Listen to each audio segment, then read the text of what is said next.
wabarakatuh.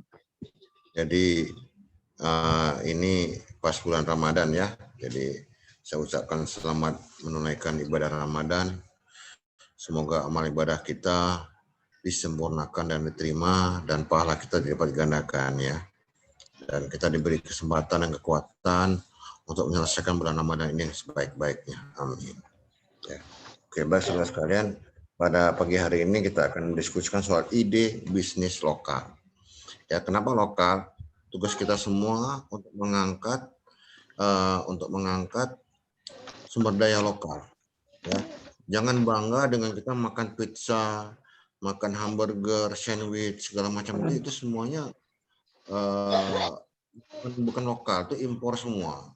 Apakah itu buruk? Tidak buruk, tapi akan lebih baik kita mengangkat sumber daya lokal. Nanti akan saya beritahu kenapa akan lebih baik sumber daya lokal daripada impor, ya. Ya, yang impor itu baik, tapi ada yang lebih baik apa? Yang lokal, ya. Oke.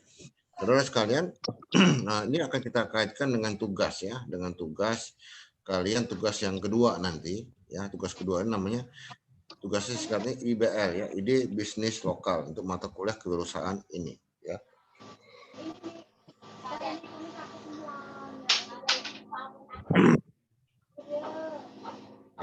Jadi ini bisa saudara lihat nanti, tolong diperhatikan betul karena jangan sampai salah ya. Oke. Nah, ide bisnis ini adalah tugas individu. Sekali lagi individu, bukan kelompok. Jadi setiap orang harus mengerjakan tugas ini ya. Oke. Dan ini akan membangun sensitivitas kita untuk di kampung kita sendiri ya. Oke, lanjut Pak Iman. Nah, oke, tujuan tugas kedua ini yang pertama adalah mendorong pengembangan potensi ekonomi lokal. Ya. Nah, kalian harus mampu melihat berbagai potensi-potensi ekonomi lokal. Apapun yang ada, kita bisa elaborasi, bisa eksploitasi sehingga nanti akan masuk kepada tujuan kedua untuk meningkatkan kesejahteraan masyarakat lokal. Siapa masyarakat lokal? Mereka adalah orang tua kita, keluarga kita, saudara kita, sahabat kita, teman kita, masyarakat kita, ya. Nah, angka baiknya kalau kita bisa mengangkat ini masyarakat kita, kesejahteraan masyarakat kita sendiri, gitu loh, ya. Oke. Kemudian yang ketiga adalah mempertinggi kemandirian masyarakat lokal.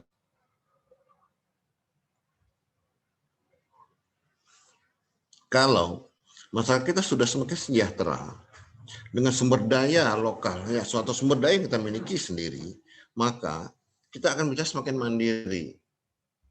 Ya, semakin mandiri juga bisa berarti bahwa kalau ada guncangan-guncangan perekonomian, contoh sekarang ini kena pandemi, ada pandemi COVID-19.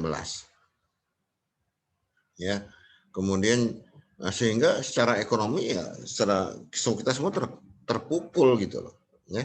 Atau ada tahun 98 ada krisis moneter, ya, menumbangkan begitu banyak perusahaan saat itu. Nah, sebenarnya kok dibandingkan pandemi sekarang ini, krisis moneter tidak ada apa-apanya. Kalau krisis moneter kan yang tumbangan perusahaan besar, UMKM, perusahaan kecil masih berjalan. Tapi kok sekarang ini semuanya tumbang, gitu loh. Perusahaan kecil pun UMKM yang gerobak pun kena juga semuanya, gitu. Ya, nanti kalau kita bisa semakin mandiri itu akan semakin baik. Ya, guncangan-guncangan dari luar bukan tidak bisa berpengaruh, tetap berpengaruh.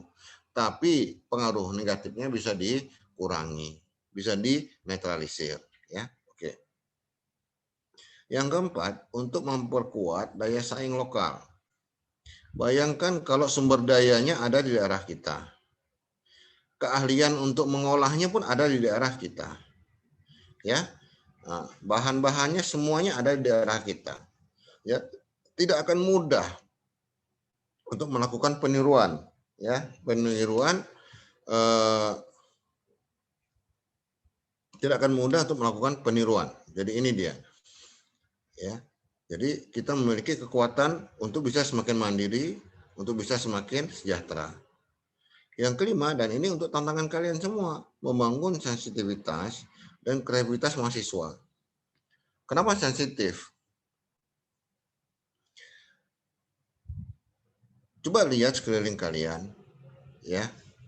Mungkin tidak ada apa-apanya, tapi coba kita pikirkan sedemikian rupa sehingga barang itu yang tadi tidak ada apa-apanya kita bisa memikirkan, bisa mengolahnya menjadi sebuah potensi.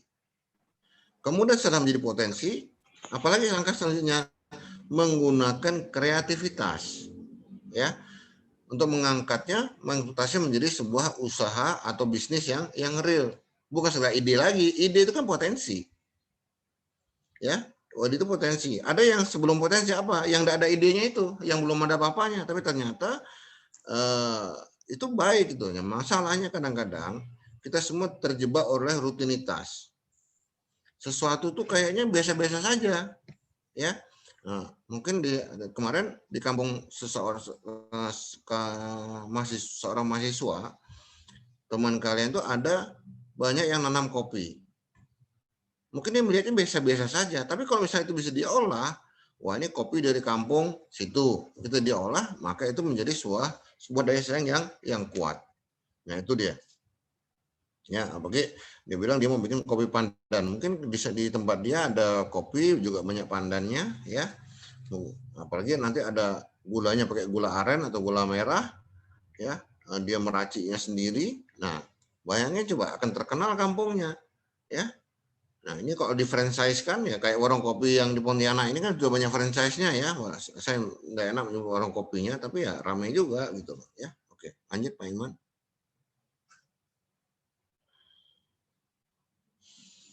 Ya, nah, tugasnya adalah membuat 10 ide bisnis lokal yang terdiri atas, jadi semuanya harus dibikin. Saudara harus bikin 10, bukan hanya satu. Ya, 2 sampai 3 ide bisnis lokal wisata. Ya, apa itu wisata? Ada wisata alam, ada wisata sejarah, ada wisata budaya, ya. Apa itu wisata alam? Mungkin di kampung kalian ada sebuah bukit yang menyajikan panorama indah ketika matahari terbenam atau matahari terbit. Mungkin di tempat kalian ya ada masih banyak pohon-pohon langka. Ya, sederhananya gini, ya. Di Pontianak ini sudah susah cari pohon rambai, tampoy, keranji segala macam, ya. Itu buah-buahannya eksotis sebenarnya. Buah manggis itu eksotis, ya. Tapi kadang-kadang kita bangga makan anggur, makan apel. Anggur, apel mudah orang carinya. Coba lihat toko-toko buah sekarang, ya. Nah, tapi kalau buah-buah kita sendiri, coba lihat toko-toko buah sekarang jual buah itu bisa dikatakan 60% tuh buah-buahnya buah impor, ya. Ada buah lokal ya, tinggal sawo, tinggal nanas, tinggal jeruk, ya. Nah, itu dia. Sejarah, mungkin ada di kampung kalian yang mengandung legenda-legenda tertentu, atau ada seorang raja pernah singgah di situ, atau pangeran singgah di situ, atau ada sebuah kejadian yang luar biasa, atau ada pernah terjadi pertempuran merebut kemerdekaan di sana. Bangun sebuah cerita, tentu dengan riset, dengan penelitian lebih dulu, supaya tidak mengandung kebohongan juga. Ya perlulah didramatisir sedikit tentang cerita-cerita itu gitu loh. Nah, tapi itu berdasarkan suatu hal yang real, gitu, ya. Budaya. Ada nggak sesuatu yang khas di tempat kalian, entah pakaian, entah bangunan, ya. Di Jakarta saja sekarang di Kampung Melayu tuh sudah mau bikin 40 rumah panggung. Jakarta, ya. Nah, kalau kita kan bisa kita desain rumah panggung itu menjadi sebuah objek wisata, homestay. Wisatawan bisa menggunakan rumah panggung itu untuk dia tinggal, untuk dia segala macam. Di situ dia menikmati suasananya. Nah, itu yang penting. Atau yang lain, silakan. Yang kedua, ada 2 sampai 3 ide bisnis lokal kuliner, makanan dan minuman. Ada nggak di tempat kalian itu makanan yang khas atau minuman yang khas? Jangan lupa bahwa wedang jahe itu air jahe yang disajikan dalam keadaan panas itu ya, itu dulunya adalah makanan kampung. Tapi sekarang, udah mendunia, sudah dibentuk sachet, sudah dibuat malah untuk jadi obat, malah disajikan di hotel-hotel berbintang sekarang gitu loh. Ya, makanan gitu juga dulu lihat sayur asam atau nasi timbel atau segala itu makanan kampung. Sekarang sudah mendunia, masuk ke hotel-hotel, masuk ke mana segala macam itu sudah. Nah, coba kalian bikin dan harus berani gitu loh, harus berani. Pak, sudah banyak saya di Kampung Sulu ada kerupuk basah. Jadi gimana Pak? Ya, gunakan kreativitas. Kerupuk basah dari dulu bulat panjang gitu. Sambalnya kayak gitu, bumbunya. Coba kalian bikin model yang lain, ya, atau bumbunya kamu bikin yang lain gitu kan nggak apa-apa gitu, ya. Cappuccino cincau, wah dulu tuh meledak betul itu, ya. Cappuccino cincau, jauh sih cappuccino campur cincau tuh enak masuk akal saya. Tapi begitu kita rasa, oh enak juga gitu. Ya harus punya keberanian sini, selain kreativitas. Ya, cari, jangan bilang tidak ada, pasti ada di kampung kalian tuh makanan minuman khas, entah kue, entah apa segala macam, ya. Oke. Yang ketiga, 2-3, ide bisnis lokal, produk khas. Mungkin ada kerajinan, entah kerajinan di sana itu banyak batok kelapa misalnya. Ada kerajinan batok kelapa. Kemarin tuh ada mahasiswa saya dibikin proposal usaha untuk kerajinan batok kelapa. Saya tertarik, saya ajak dia kerjasama. Ya. Dengan catatan dia harus meningkatkan kualitas ininya, produknya. Tapi kayaknya dia entah dia tertarik atau dia sekedar untuk jadi proposal saja, ya. Bukannya banyak mahasiswanya memandang kuliah kewirausahaan ini sekedar kuliah saja, bukan sebagai jembatan untuk menuju cita-cita menjadi pengusaha. Ini saya sayangkan, gitu. Ya. Coba cari produk khas yang ada di sana, untuk bikin souvenir atau segala macam, ya. Oke. Kemudian yang keempat, 2-3, ide bisnis bebas, terserah, ya. Ide bisnis apa yang akan kalian angkat, ya. Jadi semua ini harus ada di ide bisnis, ya.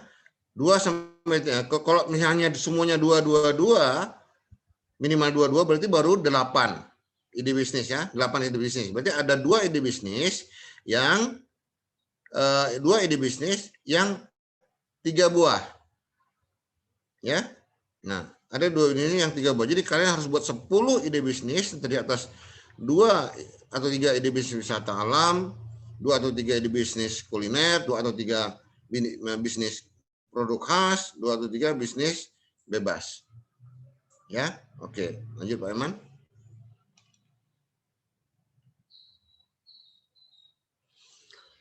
Nah, sistematika penulisan di setiap ide bisnis lokal harus ditulis. 1, nama produk. Tadi saya bilang itu. Misalnya kopi pandan, ya. Nah, alamat lokasi produk Melati. Kamu di kampung mana Melati? Di Pontianak, Pak. Oh, di Pontianak. Ya. Kamu orang Pontianak kah? Ya, Pak. Oh, iyalah. Mungkin ada yang lain dari jauh dari Pontianak, siapa kira-kira?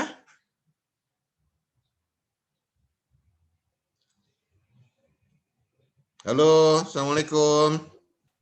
Sambas, Pak. Nah, Sambas. Nah, kamu kampungnya apa? Siapa namanya nih? Salahuddin. Jalan. Nah, kampungnya Jawai. Jawai, kecamatan?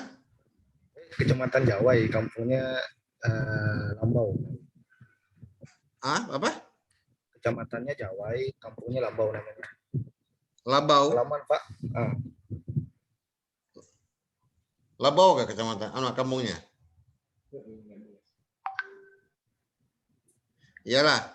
Jadi nama produknya misalnya ya kopi pandan. Terus alamat lokasi produk ya Kampung Labau, Kecamatan Jawai misalnya. Ini misalnya ya, oke. Kemudian yang ketiga, jelaskan minimal 3 keunggulan produknya. Di kampung kamu ada apa, Ayubi? Gula merah kah, gula aren, atau apa kamu di pantai? Kelapa. Nah, kelapa. Ya. Nah, itu segala Kamu di pantai kah?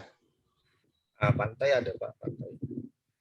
Nah, biasa sabut dengan kelapa batoknya diapakan dengan air kelapanya? Kalau batoknya biasa sih dijual ya. Kalau airnya biasanya dibuang sih kebanyakan soal kecuali di Pontianak. Coba kamu pikirkan untuk apa airnya tuh? Padahal air kelapa itu salah satu air yang paling sehat di dunia. Ya, terlindung. Ya, sehat, baik itu. Tidak terkontaminasi dengan racun, dengan kuman tuh nggak ada di situ. Kecuali kalau udah dibuka ya. Nah, coba pikirkan misalnya air kelapa, apa keunggulannya apa? Lebih sehat, lebih higienis, lebih apa? Gitu loh keunggulannya. Ya, cerita tentang keunggulan. Ya, yang keempat, cari nilai tambah. Ya, kami akan memberikan nilai tambahan jika ada foto atau video produk. Misalnya kamu mengolah air kelapa, ada videonya, ya?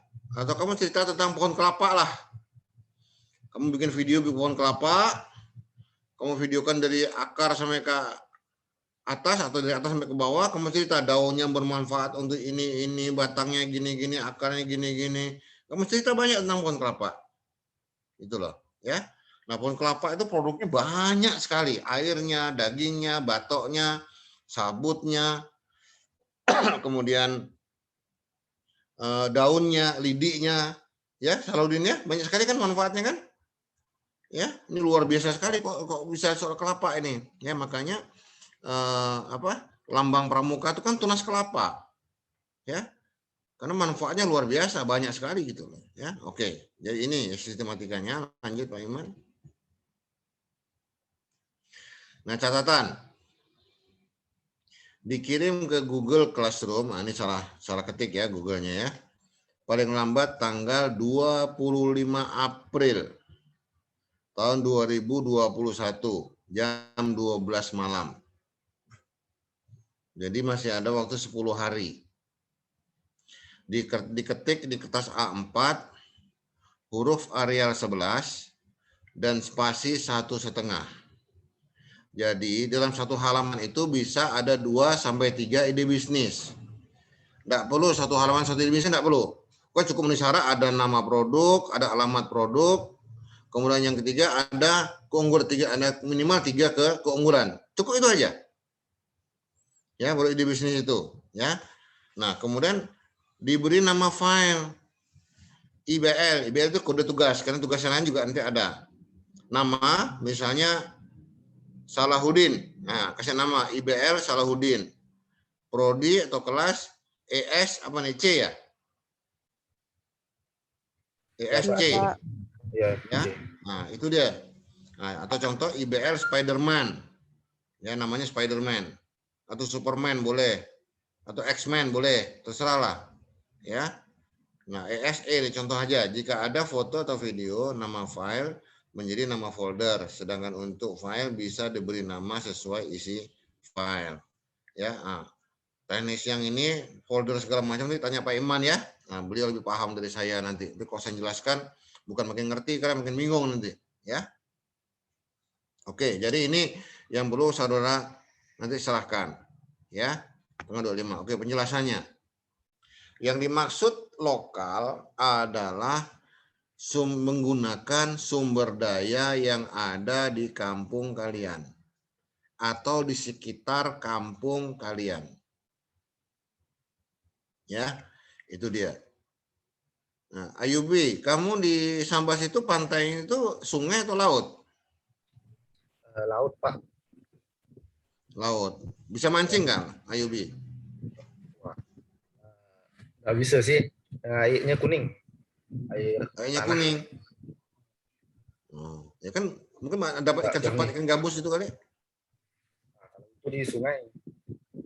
Lewat sungai. Ya iyalah, mungkin dapat kau dapat ikan hiu atau ikan paus itu kan? Ikan paus pernah Pak terdampar di situ. Itulah. Oh iya. Gara-gara itu jadi kuning airnya. Kau goreng lah tuh.